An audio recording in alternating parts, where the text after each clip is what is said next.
Welcome back to CodeGrid everyone.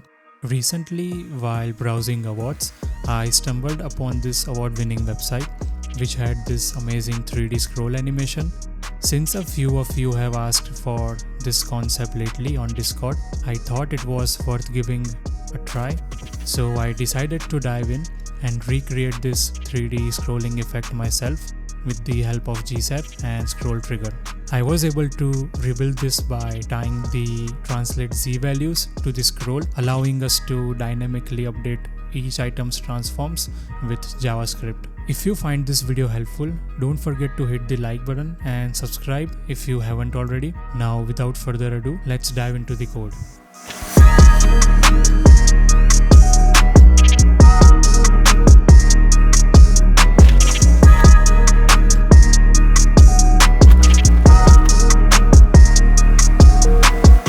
Let's kick things off by setting up the navbar.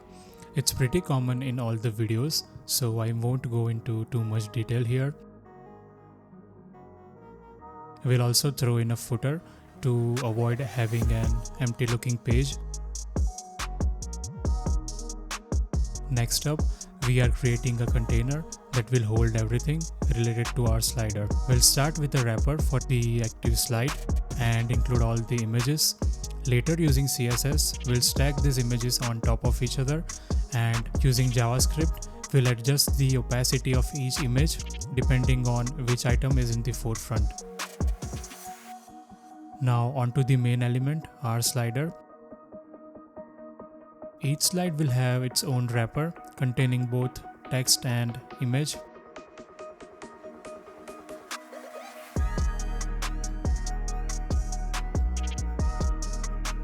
We'll replicate this slide element 10 times, assigning unique IDs to each.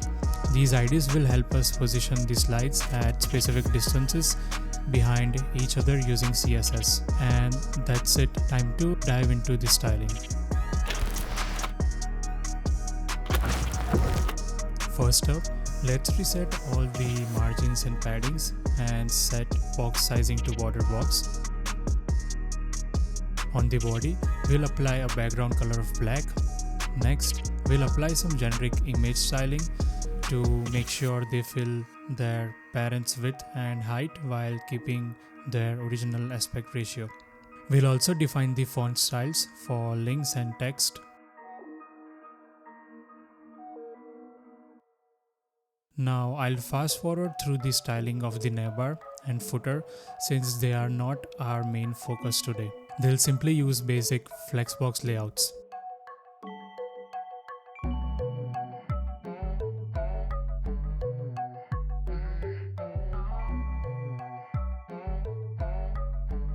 Moving on to the container, we will give it a width of 100% and height of 2000 viewport height to provide scrolling space.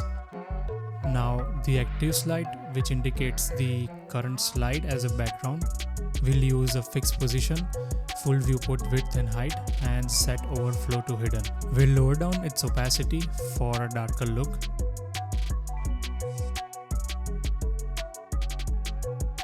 Next, the active slide images will be positioned absolutely to stack them, and we will add some blur and scale for visual interest.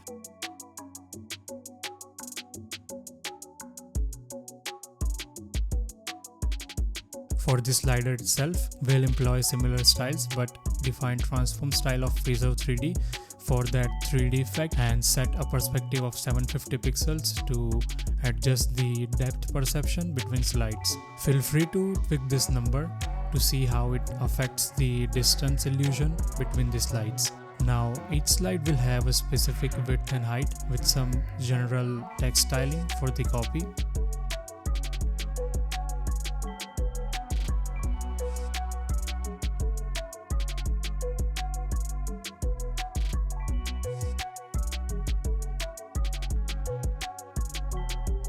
Now for the crucial part, we'll position the first slide at 50% from top and 70% towards the left, pushing towards the right side of the page. We'll adjust its center using -50% offset on both the x and y axis and push it back on the z axis with a large translate z value.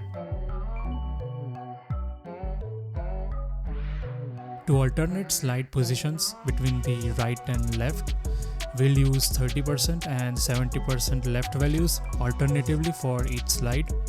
Each slide will be spaced 2500 pixels apart from the next by incrementally adding this distance to the positioning of each subsequent slide.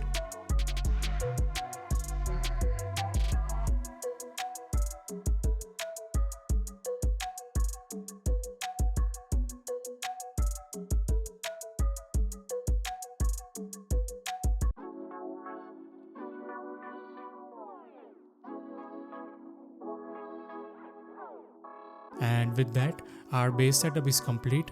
Time to bring it to life with the scroll animation.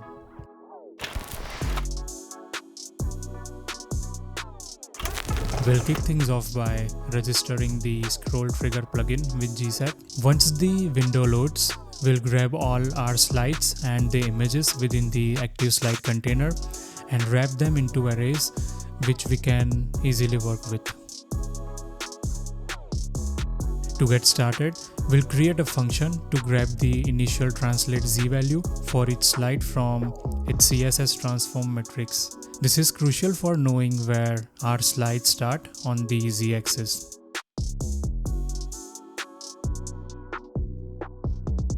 Next, I'll add a utility function called mapRange, which allows us to convert a value from one range to another.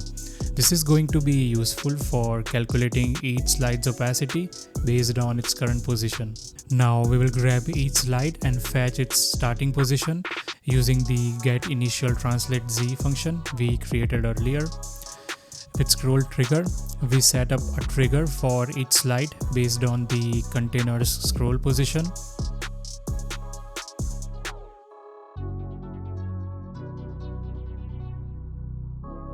As we scroll, we need to update each slide's position in 3D space based on the scroll progress, moving it closer or further away. So here we are tracking the scroll progress to dynamically adjust each slide's position and opacity. As you scroll, progress multiplies by 22,500, which is how far our last slide is. That is to calculate the new Z position for a slide.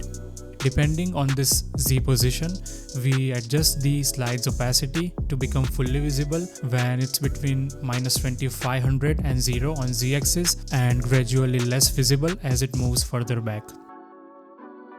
We'll apply these changes using CSS transforms, moving each slide in 3D space based on its calculated current Z value. In order to animate the active slide's image opacity in the background, we increase their opacity to 1 when they are close enough, like less than 100 pixels along the z-axis, making them fully visible. As they move beyond this point, their opacity transitions back to 0, effectively hiding them again.